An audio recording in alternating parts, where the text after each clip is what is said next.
नमस्कार, कैसे हैं आप सभी। आप सभी देख रहे हैं द लोक मंथन। मैं हूं सुगंधा। नेपाल में तख्ता पलट हो चुका है। आप सभी को इस चीज की सूचना मिल चुकी है। और एक बात और, यहाँ के देश हमारे भारत के भी लोग ये पूछ रहे हैं कि ये जो हमारे माननीय प्रधानमंत्री जी हैं वो अपनी गद्दी से इस्तीफा कब देंगे, क्योंकि मोरालिटी तो यही बोलती है कि अगर आप भ्रष्ट हैं और जनता डिमांड कर रही है तो आपको अपनी गद्दी से इस्तीफा देना चाहिए। आपने देखा होगा कि प्रदर्शन इतना विभत्सकारी रहा। पुलिस ने जो आक्रामक रवैया अपनाया है, आपने समझ सकते हैं। 20 लोगों की जान कल चली गई, 20 युवाओं की। जो 20 युवा अगर रहते तो देश के लिए कितने अच्छे भविष्य बन सकते थे। और 300 नहीं, 400 से तकरीबन 400 से अधिक लोगों की घायल होने की सूचना मिली है। और ये जो है मेन स्ट्रीम मीडिया वहां की भी नहीं दिखा रही है, ये लोकल सोर्सेज के आंकड़े हैं। और उससे भी ज्यादा लोगों की घायल होने की सूचना हो सकती है। आज संसद में भी प्रदर्शनकारी घुस गए, उन्होंने वहां आगजनी करी। संसद में जितनी संपत्ति थी, टेबल कुर्सी, सबको आग लगा दिया। और ये काफी आक्रोशित भरा हंगामा रहा। और ऐसा पहली दफा नहीं है।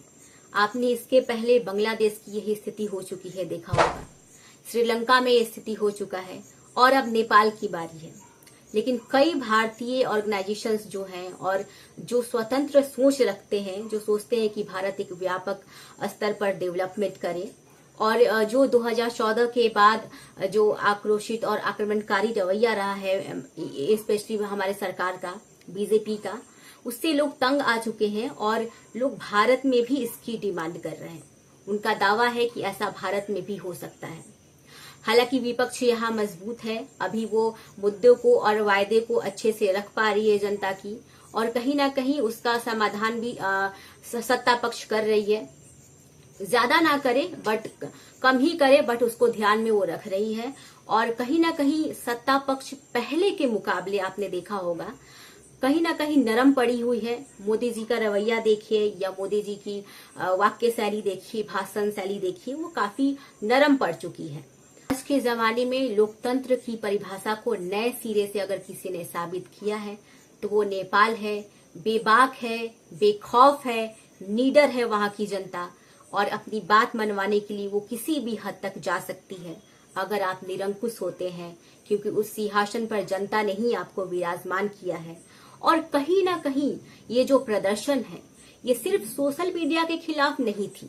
लोगों में जो आर्थिक असमानता देखने को मिली, जो फाइनेंशियल इनइक्वालिटीज वहां देखने को मिली, क्योंकि लोग बराबरी का जीवन नहीं जी पाते थे।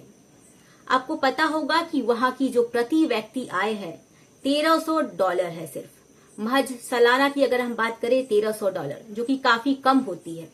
और वहां के राजघराने के जो बच्चे बच्चियां हैं, जो युवा पीढ़ियां है, वो मौज मस्ती करते हैं। उनकी लाइफ स्टाइल कितनी मतलब एक्स्ट्रा वैगेंट होती है। और वहां के युवा बेकार घूम रहे हैं, बेरोजगार घूम रहे हैं, खाने को तरस रहे हैं। छोटी छोटी चीजों के लिए उन्हें अपना मन मनाना पड़ रहा है। इस बात को लेकर ये जो चीज थी वो काफी दर्द और जो वेदना है युवाओं की, वो दबी हुई थी, काफी सालों से दबी हुई थी, और अब वो बाहर आ रही है इस आक्रामक तौर पर। ये अच्छा हुआ। और अब खबर ये भी आ रही है कि अंतरिम सरकार की मांग कर दी गई है। नेपाल में अंतरिम सरकार की डिमांड करी गई है और वो बनने जा रही है तख्ता पलट के बाद।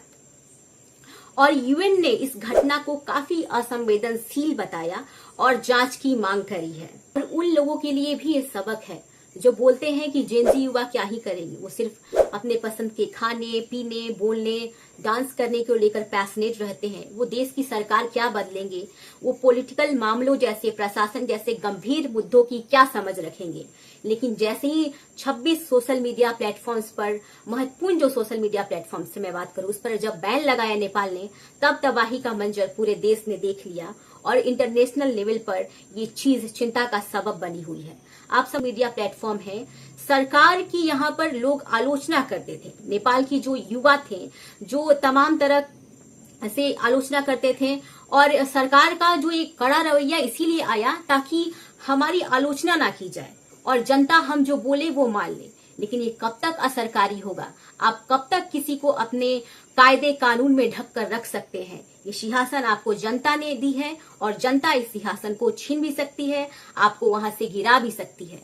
और ऐसा नहीं है कि सोशल मीडिया प्लेटफॉर्म्स सिर्फ मनोरंजन का साधन है। जहां तक सरकारें दलीलें देती हैं कि सोशल मीडिया प्लेटफॉर्म्स युवाओं को बिगाड़ रही है, फर्जीवाड़ा सिखा रही है, खराब लाइफ स्टाइल सिखा रही है, तो ये सिर्फ लाइफ स्टाइल का सवाल नहीं है। यहाँ से लोग पैसे अर्न करते हैं।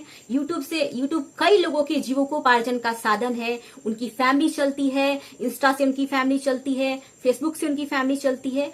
और अगर आप तमाम तरह के आय के स्रोत पर ही बैन लगा देंगे, हालांकि अगर आप एक अच्छे सरकार हैं, आपको अपनी आलोचना सुनने की आदत डालनी होगी। आलोचनात्मक रवैया हमेशा रहेगा, और जहां आपने जरा सी भी अपनी दमनकारी वाली कूटनीति अपनाई तो जनता आपको निचले सिरे से खारिज कर देगी।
Iya, ini